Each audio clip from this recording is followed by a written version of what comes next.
toute la vertu que j'ai d'avoir composé parfaitement cette entrée dans la conduite des bodhisattvas, puissent tous les êtres s'engager dans la conduite des bodhisattvas. Partout où ils se trouvent, dans toutes les directions, puissent les corps et les esprits affligés de souffrance ou de maladie obtenir, par mes mérites, un océan de bonheur et de joie. Puissent-ils, tant que le samsara existera, ne jamais voir décliner leur bonheur, puissent les êtres obtenir continuellement la félicité des bodhisattvas. Tous ceux qui se trouvent dans quelque enfer que ce soit dans l'univers, ceux qui ont une telle existence, puissent-ils jouir du bonheur de la terre de félicité. Puissent ceux qui sont affligés du froid obtenir la chaleur. Puissent ceux qui souffrent de la chaleur être rafraîchis par l'ondée ininterrompue issue du grand nuage des bodhisattvas. Puissent les forêts aux feuilles qui sont des épées se transformer en forêts d'arbres de santal. Puissent les arbres aux pointes qui transpercent se transformer en arbres qui exaucent les souhaits. Puissent les régions des enfers se transformer en paradis, où sur des lacs aux grands lotus odorants, des canards sauvages, des cygnes et autres oiseaux font résonner leurs chants merveilleux. Puissent les tas de braises se transformer en tas de joyaux, puisse la terre embrasée se transformer en sol de cristal. Puissent les montagnes qui écrasent se transformer en palais incommensurables d'offrandes et être remplies en la félicité. Puissent les pluies de braises, de pierres ardentes et d'armes se transformer désormais en pluies de fleurs. Puissent dorénavant les guerres et les batailles devenir des échanges de fleurs amicaux. Puis ceux qui sont entraînés dans les torrents de feu où leurs os de jasmin blanc sont mis à nu, ayant obtenu un corps de Dieu par la force de ma vertu, s'ébattre en compagnie de déesses dans les cascades célestes. Par quoi les terrifiants hommes du Seigneur de la mort, ces chacals, de ces vautours, sont-ils donc effrayés? Par quelle puissance sont donc dissipées de toutes parts les ténèbres et répandue la force pure de la félicité et de la joie? Regardant vers le haut, il voit Vajrapani, flamboyant, qui trône au milieu du ciel. Par la force de leur joie suprême, puisse-t-il abandonner le mal et se rendre d'une telle compagnie? Voyant les étendues de lave des enfers éteintes par une pluie mélangée de fleurs et d'eau encensée, instantanément comblés de félicité et émerveillés, puissent les êtres des enfers voir Padmapani. Amis, ne soyez pas effrayés, et revenez près de moi. Au-dessus de nous est celui dont le pouvoir écarte toutes les souffrances et qui instaure la force et la joie, celui qui protège totalement tous les êtres et fait naître en eux l'esprit d'éveil et l'amour, corps de jouvence au diadème flamboyant, qui détruit tous les dangers. Il est honoré par 100 dieux qui déposent en offrande leur couronne à ses pieds de lotus. Une pluie d'innombrables fleurs se répand sur son visage empreint de compassion. Un palais merveilleux où des milliers de déesses chantent ses louanges. Ayant eu ainsi une telle vision de manjoucherie, puissent les êtres des enfers crier leur joie.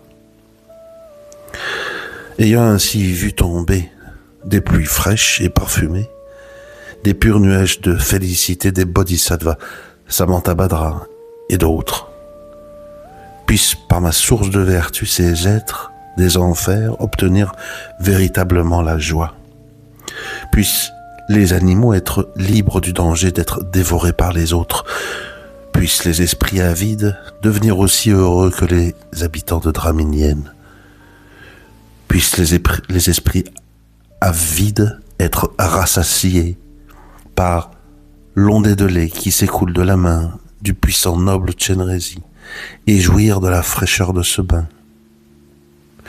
Puissent les aveugles voir et les sourds entendre pour toujours.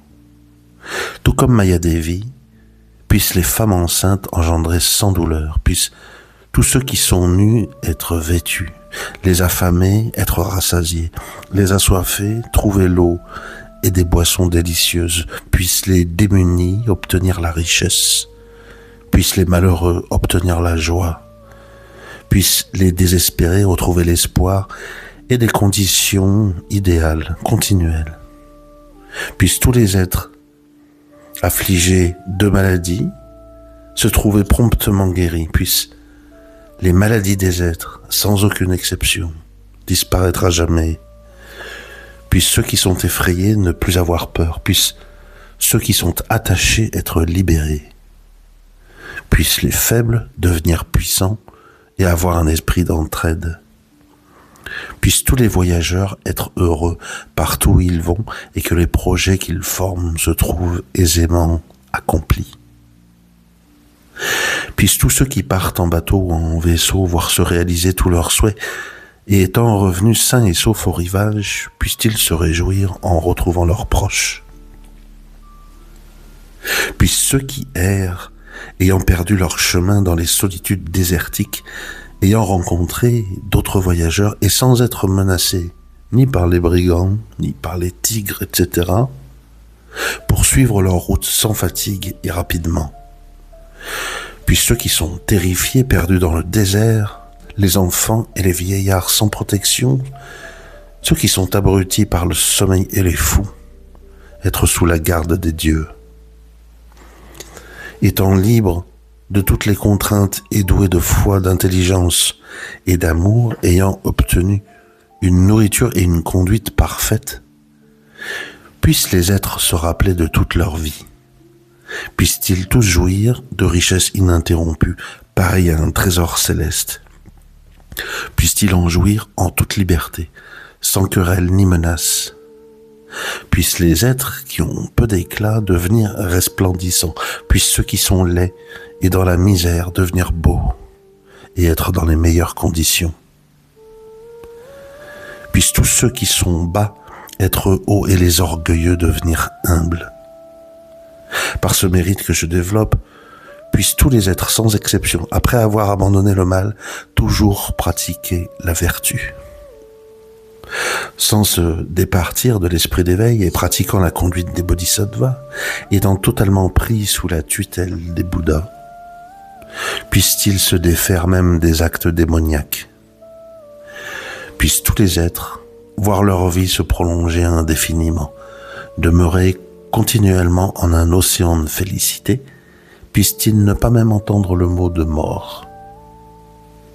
Puissent toutes les directions abonder de jardins d'arbres qui exaucent tous les souhaits, où les Bouddhas et les Bodhisattvas enseignent le Dharma plaisant à écouter. Puisse la terre, le sol, de partout être dépourvu de cailloux, etc., et devenir égaux comme la paume de la main et doux comme la nature du lapis lazuli. Puissent les nombreux Bodhisattvas et le mandala de leur entourage, partout présents, venir demeurer en ornement à l'endroit excellent où je suis. Puissent tous les êtres incarnés entendre continuellement le son du Dharma venant des oiseaux, des arbres, de tous les rayons de lumière et même de l'espace. Puissent-ils rencontrer toujours des Bouddhas et Bodhisattvas et puissent-ils honorer ces maîtres des êtres d'amoncellement illimité de nuages d'offrandes. Puissent les dieux faire pleuvoir au moment propice et ainsi les récoltes advenir idéalement. Puissent les rois agir en accord avec le Dharma et aussi les peuples devenir prospères. Puissent les médecines être puissantes et la récitation de mantras secrets porter ses fruits. Puissent les kandorus et les orgues devenir compatissants.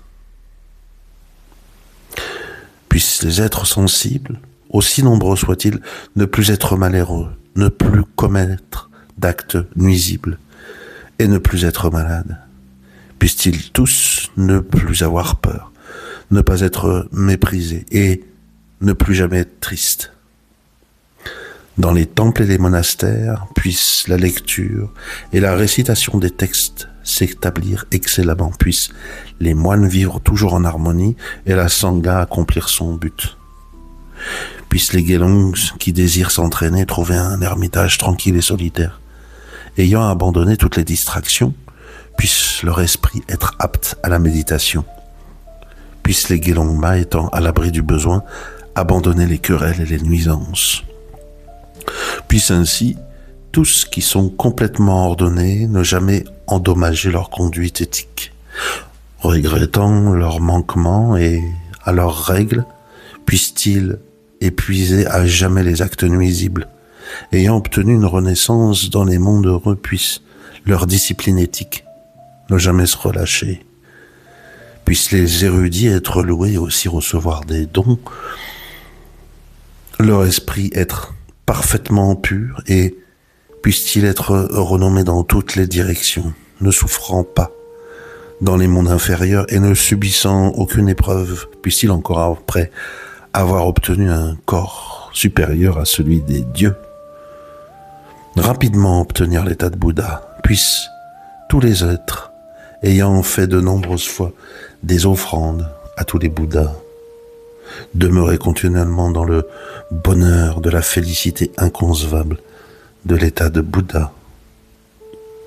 Puissent toutes les pensées des bodhisattvas pour le bien des êtres se réaliser, et quels que soient les souhaits de ses protecteurs, puissent-ils être obtenus par les êtres sensibles de la même façon, puissent les vainqueurs pour soi et aussi les autres obtenir la félicité.